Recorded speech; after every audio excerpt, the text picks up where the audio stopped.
En el Señor está nuestra esperanza. Aleluya. Todos. En el Señor está nuestra esperanza. Aleluya. Sincera es la palabra del Señor y todas sus acciones son leales. Él ama la justicia y el derecho.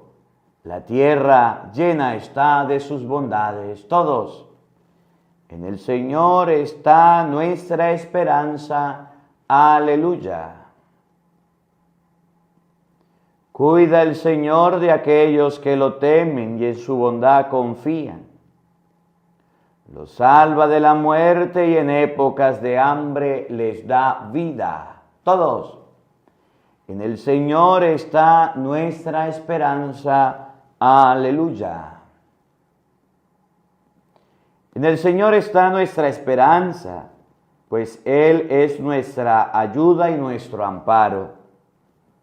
Muéstrate bondadoso con nosotros, puesto que en ti, Señor, hemos confiado. Todos. En el Señor está nuestra esperanza. Aleluya.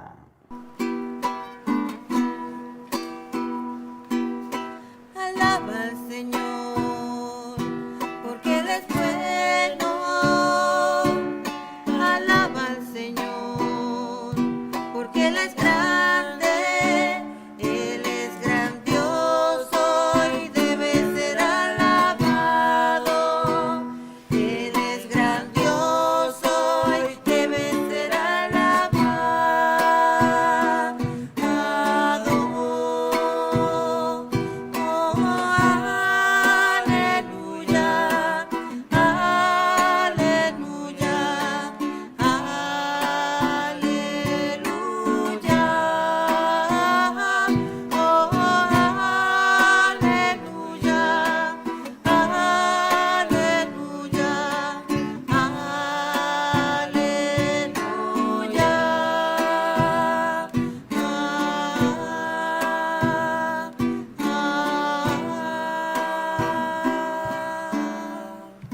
El Señor esté con todos ustedes.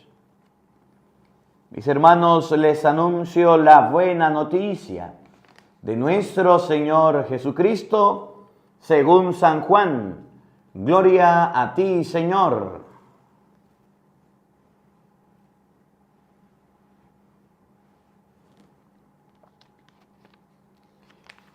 El día de la resurrección, María se había quedado llorando junto al sepulcro de Jesús. Sin dejar de llorar, se asomó al sepulcro y vio a dos ángeles vestidos de blanco, sentados en el lugar donde había estado el cuerpo de Jesús, uno a la cabecera y el otro junto a los pies. Los ángeles le preguntaron: ¿por qué estás llorando, mujer? Ella le contestó: porque se han llevado a mi Señor y no sé dónde lo habrán puesto. Dicho esto, miró hacia atrás y vio a Jesús de pie, pero no sabía que era Jesús. Entonces él le dijo: mujer, ¿por qué estás llorando? ¿A quién buscas? Ella, creyendo que era el jardinero, le respondió: Señor, si tú te lo llevaste, dime dónde lo has puesto. Jesús le dijo: María. Ella se volvió y exclamó: Rabuní, que en hebreo significa maestro. Jesús le dijo: no me retengas, porque todavía no he subido al Padre. Ve a decirle a mis hermanos: subo a mi Padre y a su Padre, a mi Dios y a su Dios. María Magdalena se fue a ver a los discípulos y les anunció: he visto al Señor, y les contó lo que Jesús le había dicho. Palabra del Señor. Gloria a ti, Señor Jesús. Queridos hermanos, invoquemos la presencia del Espíritu Santo sobre nuestra vida. Pidámosle a Él que nos asista, que nos acompañe, que prepare nuestra mente y nuestro corazón para meditar su divina palabra. Digan todos después de mí: ven, Espíritu Santo. Llena nuestros corazones de tu luz, de tu sabiduría, para interpretar tu palabra, no como palabra humana, sino como palabra de Dios, que es en realidad, y que ejerza su acción en nosotros los creyentes. Amén. Buenos días, buenas tardes y buenas noches. Sean bienvenidos, queridos hermanos, a la meditación y al compartir de la palabra de Dios. Hechos de los Apóstoles, capítulo 2, versículo 36. Los apóstoles sí tenían miedo. Los apóstoles sí estaban ocultos. Los apóstoles sí estaban llenos de temor. La Biblia nos enseña que los apóstoles eran seres humanos igual que nosotros, que como nosotros tenían miedos, que como nosotros tenían sustos, que como nosotros andaban atemorizados, los andaban buscando para matarlos, los andaban buscando para meterlos presos, pues cualquiera se asusta. El que no la debe, no la teme, dicen por ahí, pero es que los apóstoles no debían nada. Los apóstoles no estaban haciendo nada malo. Jesús acababa de morir, Jesucristo acababa de resucitar, y era la persona que los representaba. Y resulta que los apóstoles, cuando vieron que mataron a Cristo, heriré al pastor, pues se dispersaron las ovejas y fueron a esconderse, pues cualquiera se esconde. Que a usted lo anden buscando por ahí, para meterlo preso. Que a usted lo anden buscando para golpearlo. Que a usted lo anden buscando para quitarle la vida. No se va a asustar, pues cualquiera se asusta. Y los apóstoles bien atemorizados y bien llenos de temor, pues llegó el día de Pentecostés, el día del Espíritu Santo, y ahí se paró Pedrito, al que Jesús le había dicho: usted le encargo mi iglesia, Mateo 16, 18. A usted le encargo mi iglesia, a usted le encargo apacentar a mis ovejas, a mis corderos, cuidarlos, Juan 21, 15. A usted el diablo pidió, Lucas 22, 31, permiso para zarandearlo como trigo, y yo voy a rogar por usted. Usted, Pedro, se queda en cargo. Usted es el Papa. Y entonces dice Hechos de los Apóstoles, Pedro se puso de pie en medio de las personas que habían, en medio de toda la multitud, y se puso a hablar, y se puso a predicar, y se puso a evangelizar. Y lo más importante y lo más hermoso de este texto es que más de 3,000 personas se convirtieron, que muchas personas cambiaron, que muchas personas dijeron: es verdad, Jesucristo resucitó. Y dice Hechos 2:38, la promesa es para ustedes y para sus hijos. ¿De cuál promesa habla? Pues del bautizo. Dice la palabra que una de las respuestas, que una de las formas de expresarse el pueblo era bautizándose. El pueblo se bautizaba, y Hechos 2:38 enseña que la gente se bautizaba al creer en Cristo. No solamente decía yo creo, sino que daba una respuesta de fe, y ese era el bautizo. Y la respuesta que daba era que iba y se hacía bautizar y se hacía cristiano. Y miren qué bonito, que el primer día, ese día se unieron más de 3,000 personas. Y Pedro le decía: pónganse a salvo de este mundo corrompido. Pónganse a salvo de estas cosas malas que hay. Y Pedro se puso a predicar, y los apóstoles también. Le siguieron todos el ejemplo a Pedro. El día en que Pedro se armó de valor, el día en que Pedro se puso los pantalones en el puesto y llegó y dijo a Jesús, lo crucificaron, lo mataron, pero mismo Jesús me dijo a mí, vayan por todo el mundo a predicar el Evangelio. Pues nos toca ir a predicar. No vamos a tener miedo. Que todos los apóstoles, más adelante ustedes van a ver cómo fueron muriendo y lo fueron desapareciendo, apedreados, crucificados. Y esto les gustaba a los judíos. Y entregaron su vida por Jesucristo y entregaron su vida por el Evangelio. Y murieron martirizados y por eso los celebramos y los recordamos de rojo. Pero eso no fue motivo para ellos dejar de evangelizar. Eso no fue motivo para ellos dejar de predicar. Pedro, Pablo, los apóstoles, los discípulos del Señor siguieron predicando, siguieron evangelizando a costa de amenazas de muerte, a costa de amenazas de que le iban a quitar la vida. Y a veces nosotros nos cuesta muchísimo ir a predicar con una amenaza que nos digan, con unas palabras que nos digan, con un grito, con un insulto que nos peguen. Hasta ahí llegamos, hasta ahí nos trajo el río y así no debe ser. La predicación no se debe detener por los miedos, por los pánicos o por los temores que tengamos. Miren cómo dice Hechos 2:36. El día de Pentecostés dijo Pedro a los judíos, y Pedro le está hablando a la gente que mató a Jesús. Pedro le está hablando a la gente que atacó a Jesús. Pedro le está hablando a la gente que estaba agrediendo a Jesús.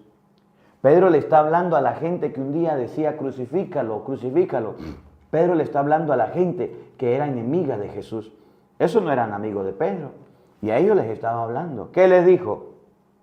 Sepa todo Israel con absoluta certeza que Dios ha constituido Señor y Mesías al mismo Jesús a quienes ustedes han crucificado. Pedro le estaba echando la culpa a los judíos de haber crucificado a Jesucristo. Pedro dijo que los judíos le habían quitado la vida a Cristo. Pedro dijo que los judíos habían hecho algo malo a Cristo. Los estaba culpando y dijo, sepa toda Israel que ustedes le quitaron la vida a Jesús. Les estaba diciendo la verdad. Los estaba acusando. No podía ir a un tribunal y decir al tribunal, mire, mataron a Cristo, porque ellos tenían los tribunales comprados. No podían ir a denunciar en la cárcel, allá en la policía, en la guardia a Jesús, porque ellos tenían la guardia comprada. Pero Pedro se paró en medio de todo el pueblo y dijo, ustedes los judíos mataron a Cristo, punto. Y eso no les va a gustar.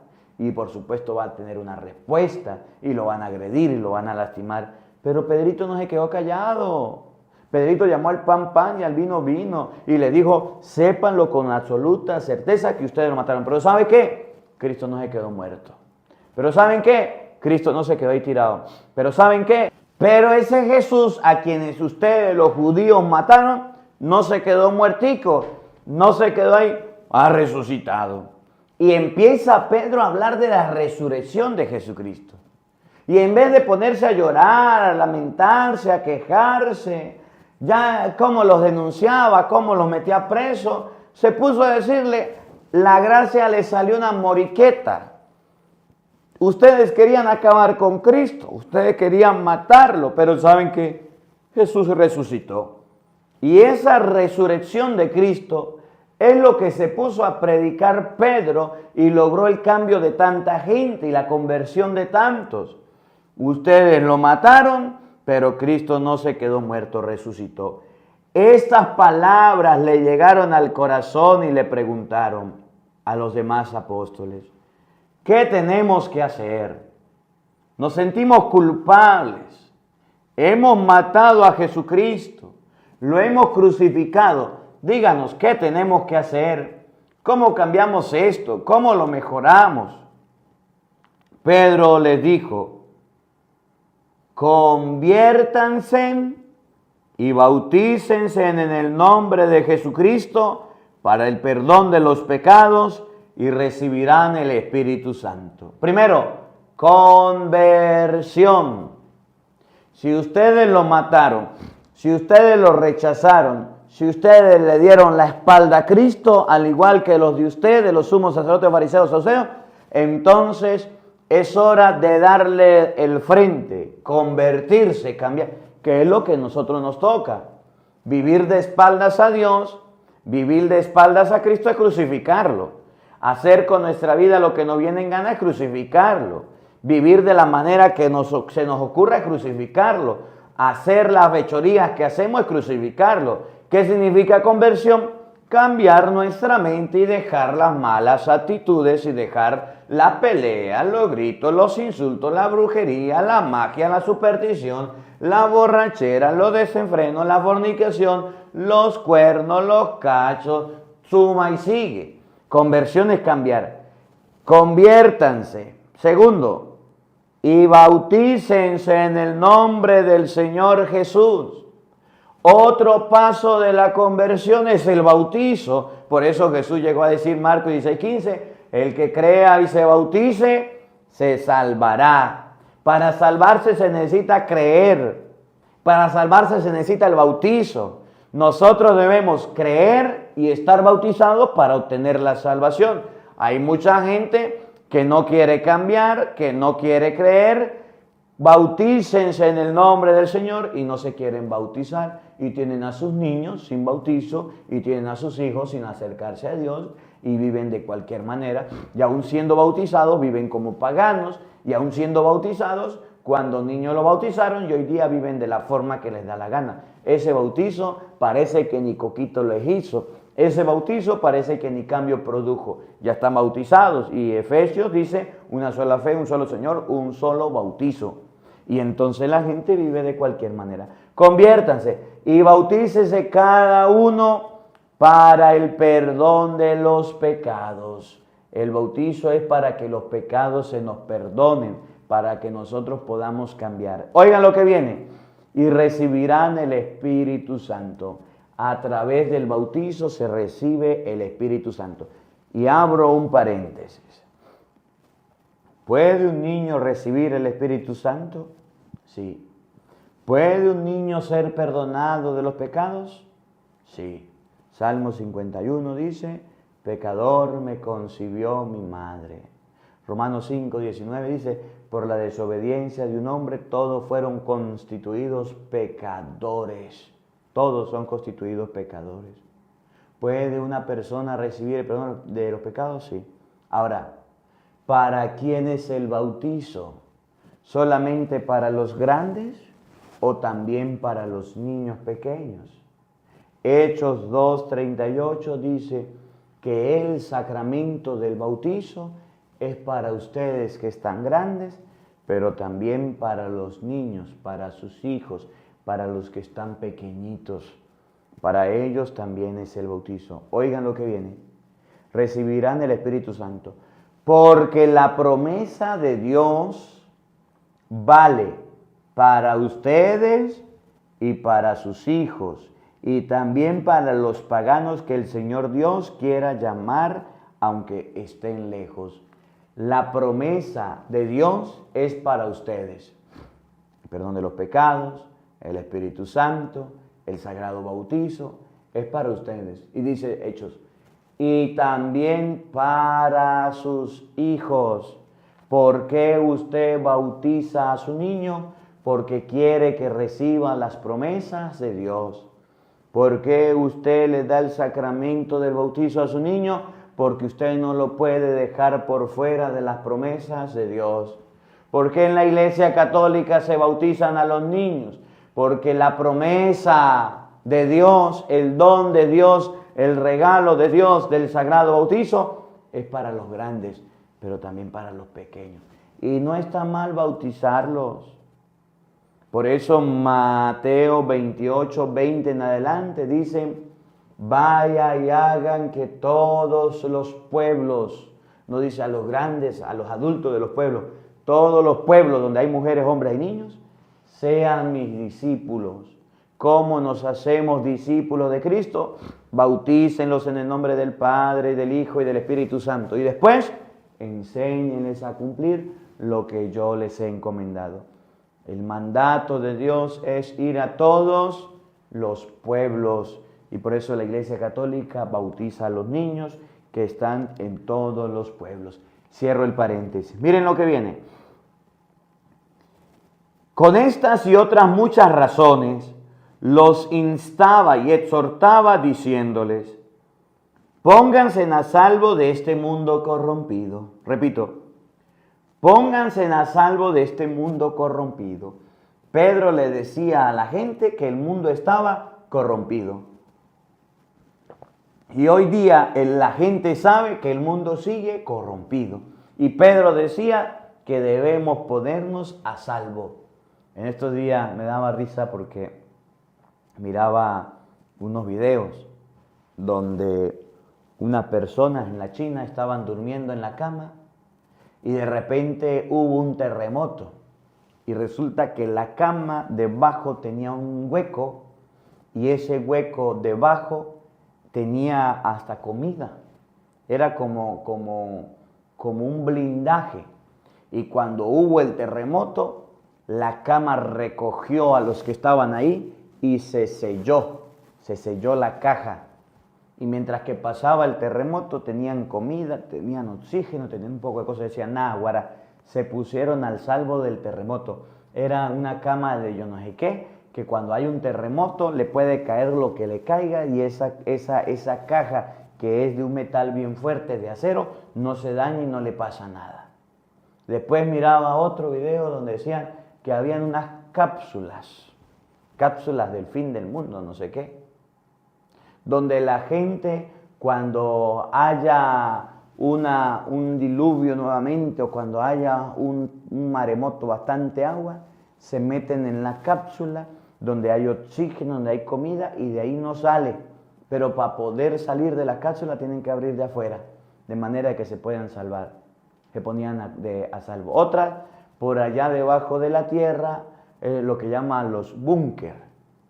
Y entonces, cuando haya un ataque biológico, hay un búnker donde la gente paga yo no sé cuánto, se lo ponen en la casa y usted se puede meter y ahí se pone a salvo para que todas las contaminaciones biológicas caigan y no le pase nada. Y después de mucho tiempo, ahí hay comida y de todo, usted puede salir.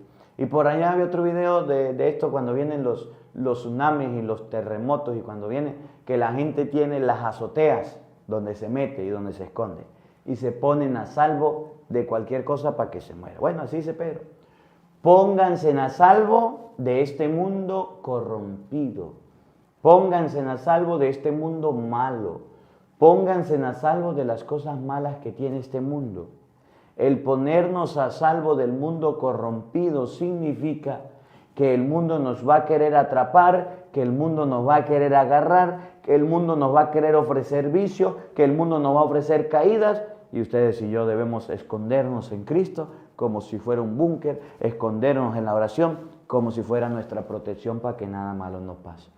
En vez de colocarnos libres o en vez de colocarnos protegidos o en vez de salir corriendo o en vez de ponernos a salvo del mundo corrompido, ahí nos vamos al mundo corrompido.